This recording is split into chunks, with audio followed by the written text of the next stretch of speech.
World Summit. कैसी सदी जिसमें भारत के प्रयासों से दुनिया में स्थिरता आए, In the presence of those who are shaping our future. मेरी तरफ से आपको ढेर सारी शुभकामनाएं हैं। NDTV World, your new home for global news is here. NDTV proudly presents NDTV World Summit 2024, the India Century. I now request the Honorable Prime Minister to launch NDTV World and address the summit. Prime Minister Narendra Modi's inaugural session at the NDTV Summit outlined his vision for the India Century, driven by aspirational India. हमारा प्रयास होगा भारत की century सिर्फ भारत की नहीं बल्कि पूरी मानवता की जीत की सेंचुरी बने। The summit brought together prominent global leaders, highlighting India's pivotal role on the world stage. Not just Indians trusting India's leadership, but the global South especially trusting India's leadership. Permanent seat on the UN Security Council is something that should be India's right. Canada is concerned, I think there are some very specific issues.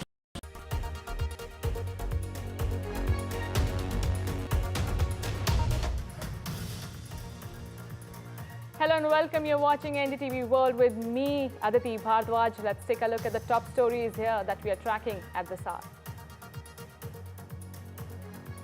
Lebanon's Hezbollah militant group appoints Naim Qassem as its new Secretary General, replacing Hassan Nasrallah, who was killed in Israeli airstrikes.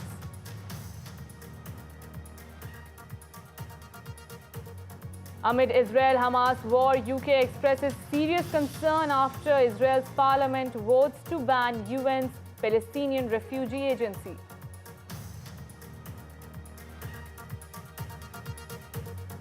Amid Israeli airstrikes, Iran's foreign minister speaks out, says Iran will neither delay nor rush its response to Israel's first ever open attack on his country. As per a new report, China is considering approving next week the issuance of over $1.4 trillion in extra debt in the next few years to revive its fragile economy.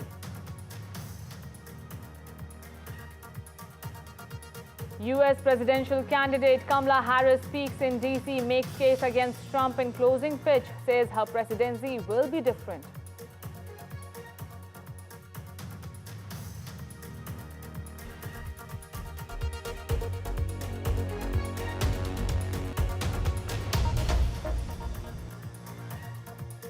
Lebanon's Hezbollah militant group has appointed Naim Qassem as its new Secretary General, replacing Hassan Nasrallah, who was killed in an Israeli airstrike last month. Qassem, a long-time deputy to Nasrallah, has been serving as the group's acting leader since the assassination. Qassem's election was confirmed by Hezbollah's decision-making Shura Council, solidifying his position as the new leader. Now, with over 3 decades of experience as Nasrallah's deputy, Qassem is well-versed in the group's ideology and operations. For more on this, I am being joined by Irina Sakhamen for more details and to deal into discussion. She is a geopolitical analyst. Thank you so much, Irina, for joining us at this hour. Thank you so much for the invitation. Irina, let me begin by asking you, why do you think it took Hezbollah so long to decide on a successor after Hassan Nasrallah's killing in an Israeli airstrike, which was last month? It took at least a month for Hezbollah to find out a successor. Well, I think one of the reasons is that this job has become extremely dangerous, and the nominees and candidates have been getting killed one after another. It may be that not many people wanted that job or were in any way qualified to take it. Right. Irina, what factors favored Naim Qassem to be the leader of Hezbollah now? What distinguished him from the others? Well, he survived. He survived by being a bureaucrat. He's been a number 2 in that position since the 80s, when Hassan Nasrallah was appointed as the leader, and had Hassan Nasrallah survived, he would have probably been number 2 forever. He's considered sort of a great bureaucratic management type, not at all charismatic or inspiring, loyal, dedicated, extremely trusted, but not in any way a visionary or somebody who is seen as a natural leader, which is why he ended up in this position of an assistant. He may have been shaping a lot of the policy, but he was not the one who was seen as a spiritual pillar or an effective spokesperson or somebody who inspired a great following of people. He joined Hezbollah from its inception. He knew how the entire organization was formed. He knows about all the skeletons in the closet. In some ways, he could be seen as a gray cardinal of the organization, whereas Hassan Nasrallah was its charismatic leader. But at the same time, he was not someone who. He was someone who is best suited to lead from behind, to contribute quietly, precisely because of that lack of effective image that could, with information warfare and propaganda, playing such an important role in Hezbollah's both political and military activities. Right. Irina, we have seen how Israel has been carrying out new targets, and Israeli strikes have been very precise in targeting opponent leaders. How is Hezbollah planning to protect Naim Qassem, or do we know about his whereabouts, considering how Hassan Nasrallah was eliminated? Naim Qassem now can be already on the target of Israeli strikes. Not only is it possible, but it's a certainty. Gallant tweeted a picture of Naim Qassem and basically said it's a temporary job, and that he basically has a target on his head. That may be part of the reason why Iran was very reluctant to disclose the identity of the new leader too. They were trying to figure out the best way, first of all, to ensure that he was not in fact one of those high-level spies that Israel had recruited, and second, to ensure that they could communicate with him effectively and safely and prevent him from being found out the same way Nasrallah was eventually betrayed and lured into a trap. Right. Thank you so much, Irina, for joining us and sharing those details. Thank you.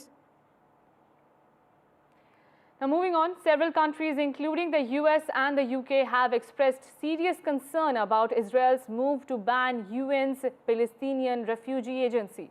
Israel's parliament has voted to pass legislation banning the UN's Palestinian Refugee Agency from operating within Israel and occupied East Jerusalem, accusing the organization of colluding with Hamas in Gaza.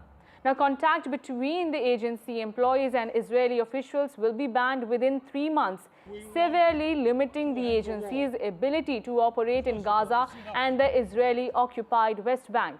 Cooperation with the Israeli military, which controls all crossings into Gaza, is essential for the UN agency to transfer aid into the territory. It is the main UN organization working on the ground there.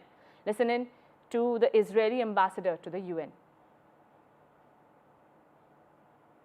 My colleagues, it is legitimate to criticize Israel, to debate the subjects, but it is entirely illegitimate to ignore, dismiss, or blind oneself to what stands so plainly before us.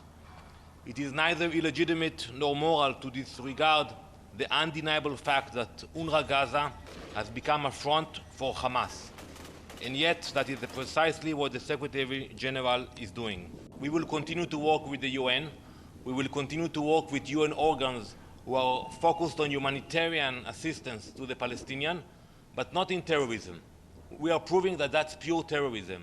You have WHO, UNICEF, World Food Programme, dozens of NGOs that operate today in Gaza. We will continue to work with them, but we will not continue to work with UNRWA after what we just exposed.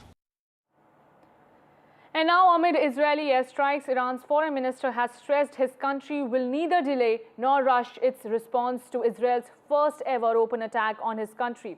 Iran's foreign minister vowed Israel will face consequences for the attack during a meeting with foreign diplomats in Tehran. Israel attacked military targets in Iran with pre-dawn airstrikes on Saturday in retaliation for the barrage of ballistic missiles Iran fired on Israel earlier this month. The Israeli military said its aircraft targeted facilities that Iran used to make the missiles fired at Israel as well as surface-to-air missile sites.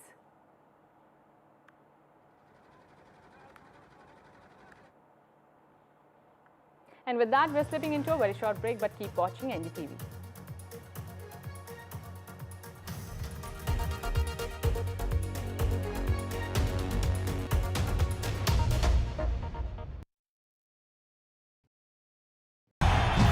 तालियों के साथ हम स्वागत करेंगे आदरणीय मोदी जी का। छत्रपति शिवाजी महाराज की।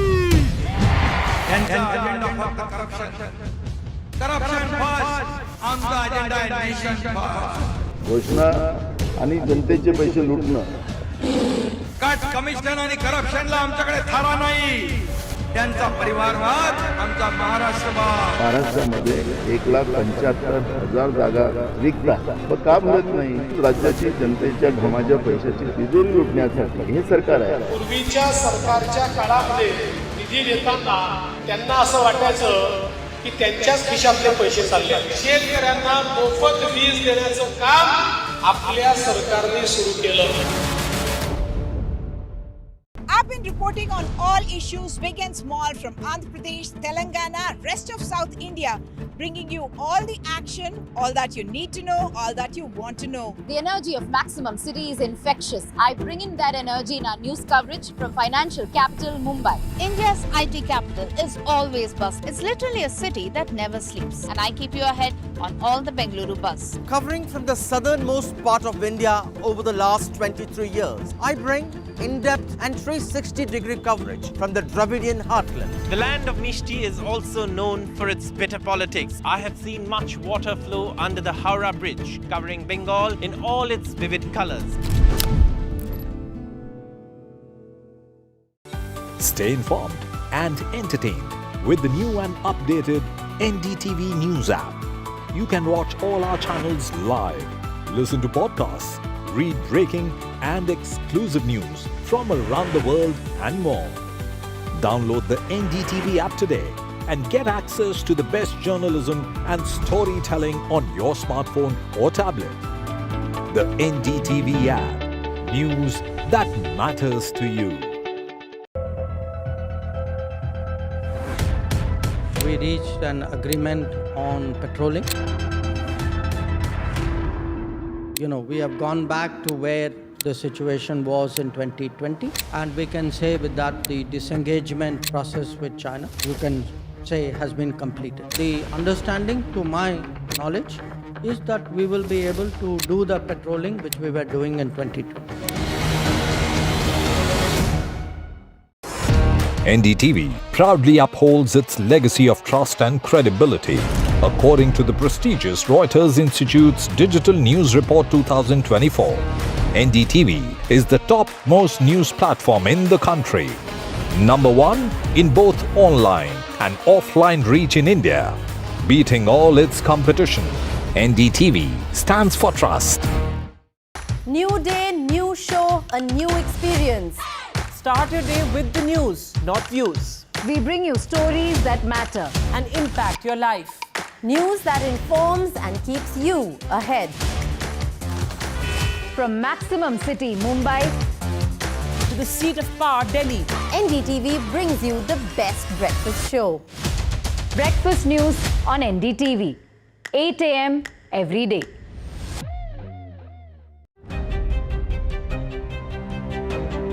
Hello and welcome to India Sense, where I speak with global opinion makers. The United States has made a strategic decision over the last 20 years to move closer to India.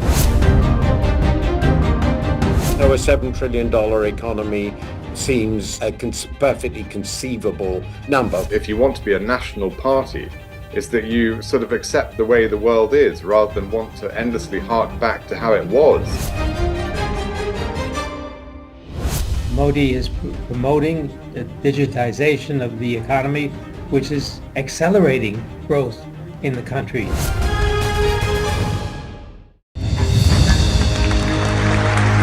I now request the Honorable Prime Minister to launch NDTV World and address the summit. It was the grand launch of NDTV World by Prime Minister Narendra Modi. NDTV World. as he laid out his vision for the India century at the NDTV World Summit.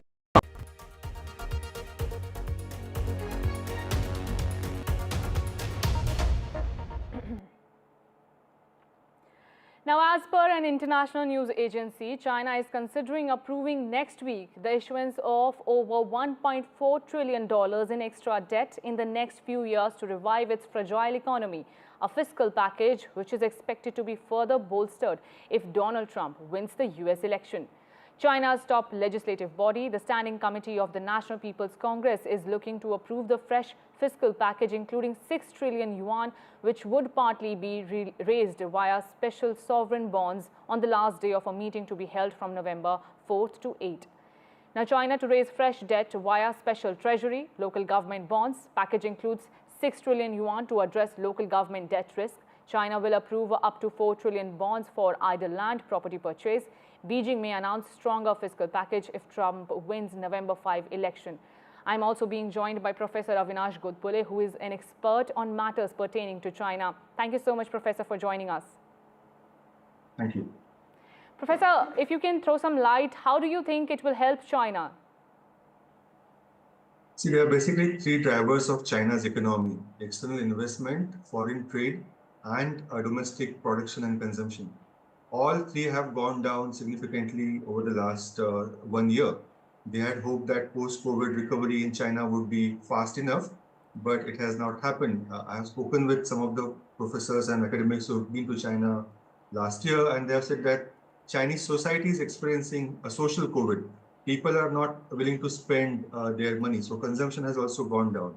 And with the housing crisis, which was almost like a growth driver for domestic economy, almost 30% of the GDP going down, people are worried even more. Banking crisis has been on, has a cycle there. There's a crisis in 2015. Once again, there's a banking crisis going on. So people don't know where to save their money or where to invest their money. That's why they need this form of economic stimulus right now. And the data that came out at the end of September, the large enterprises are not making profit in China. The only sector that is making profit in China is the new energy, the lithium-ion batteries, solar, and electric vehicles that they make for themselves and elsewhere. But the global slowdown is also going to affect demand for that. Plus, like you mentioned, the potential election of Donald Trump, and there's a possibility of slowdown plus further trade war. So that these are the causes that will push this round of stimulus. Professor, if you can throw some light, what factors played against China that brought its economy to this stage that they have to now approve a fiscal package to revive its economy? What lessons also, if you can, I beg your pardon, what lessons also what other nations can take from China's stage? Well, Chinese over-depended on the Western consumption for their markets. Right. So they got stuck in the method that they were used to. But for last 10 years, their political leaders have been making these announcements that our economy is unstable, unsustainable if we continue down this path. They had also announced something called dual circulation right at the start of COVID to increase domestic consumption, to reduce domestic business competition and bottlenecks. The interprovincial competition is quite high. The bottlenecks are high. Red tapeism has returned in China, and that also has not worked. So there are a mix of factors. People not willing to spend, the investments not returning as rapidly as they did, and the world facing slowdown and the trade war. China actually oversold its rise as a power before COVID and during COVID. And then the world has become more and more wary of China as well. So there are several factors that come together for why China's economy has gone down so rapidly as it has. Professor Avinash, let's talk about China and India bilateral ties as well. They are also improving. Will China, is China eyeing more trade with India to improve its economy? Yes, and that has also been a part of problem. India has wanted investments from China. There were several agreements signed in 2014 and 2015 when Xi Jinping came to India and Prime Minister Modi went to China, but not many of them have fructified. There was an investment treaty about about producing creating a railway university, about electrical machinery factory in Orissa. There was an agreement about a truck factory coming to Maharashtra. But as you know, none of that have really fructified. Chinese really want to do business. They don't want to do long-term investments in India. And that has been the part of the problem. I hope and I believe that the government will undertake measures to address that. Right. Thank you so much, Professor Avinash, for joining us and sharing those details. Thank you. The Nasdaq Composite hit a new record high in Tuesday's trading session as Wall Street indices continue to remain mixed ahead of big tech results and the outcome of the US presidential elections. Investors are also anticipating the first preliminary reading of the US GDP on Wednesday, where the consensus forecast is of a 3.1% growth, indicating a 10th straight quarter of expansion. Among big tech, Microsoft and Facebook parent Meta Platforms will be reporting results today.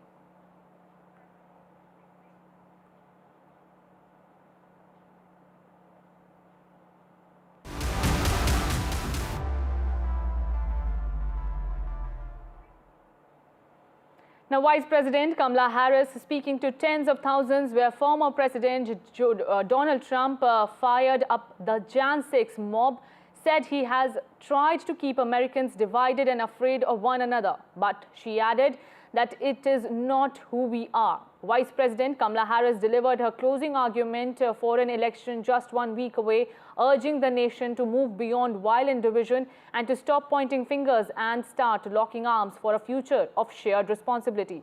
It is time, she said, for America to reject the schemes of wannabe dictators and to start writing the next chapter in the most extraordinary story ever told. Listen in. America, for too long, we have been consumed with too much division, chaos, and mutual distrust. And it can be easy then to forget a simple truth. It doesn't have to be this way. It doesn't have to be this way. It is time to stop pointing fingers. We have to stop pointing fingers and start locking arms. It is time to turn the page on the drama and the conflict, the fear and division. It is time for a new generation of leadership in America.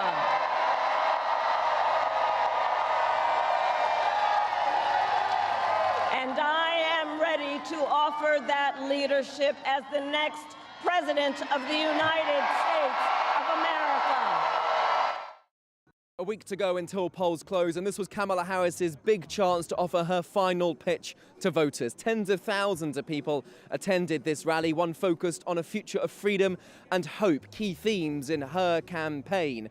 But this speech was just as much about symbolism as it was about substance. The location, we're a stone's throw from the White House, the timing, a week out, the focus on those themes of freedom, big signs of USA, American flags waving, sending that message that ultimately she is putting country, she says, above party. She drew a stark contrast between herself and Donald Trump, someone she labelled as, quote, a wannabe dictator, someone that represents chaos and division, she says, referencing the January 6th, 2021 attack on the US Capitol building. It was, of course, this location where Donald Trump gave his speech that day. She presented herself, alternatively, as a unifier, someone that can bring people together, and she'll be a president for all Americans. That was lapped up by those that attended here in Washington, D.C. tonight, but her mission would have been to reach out to the handful of undecided voters in those battleground states that could swing this election that is still very much on a knife edge.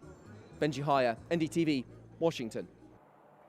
Now, former President Donald Trump and Vice President Kamla Harris are in a nearly tied race, according to a new poll by Reuters Ipsos out Tuesday. The poll of 1,150 adults nationwide, including 975 registered voters, conducted over 3 days ending Sunday, showed Harris leading Trump 44% to 43%.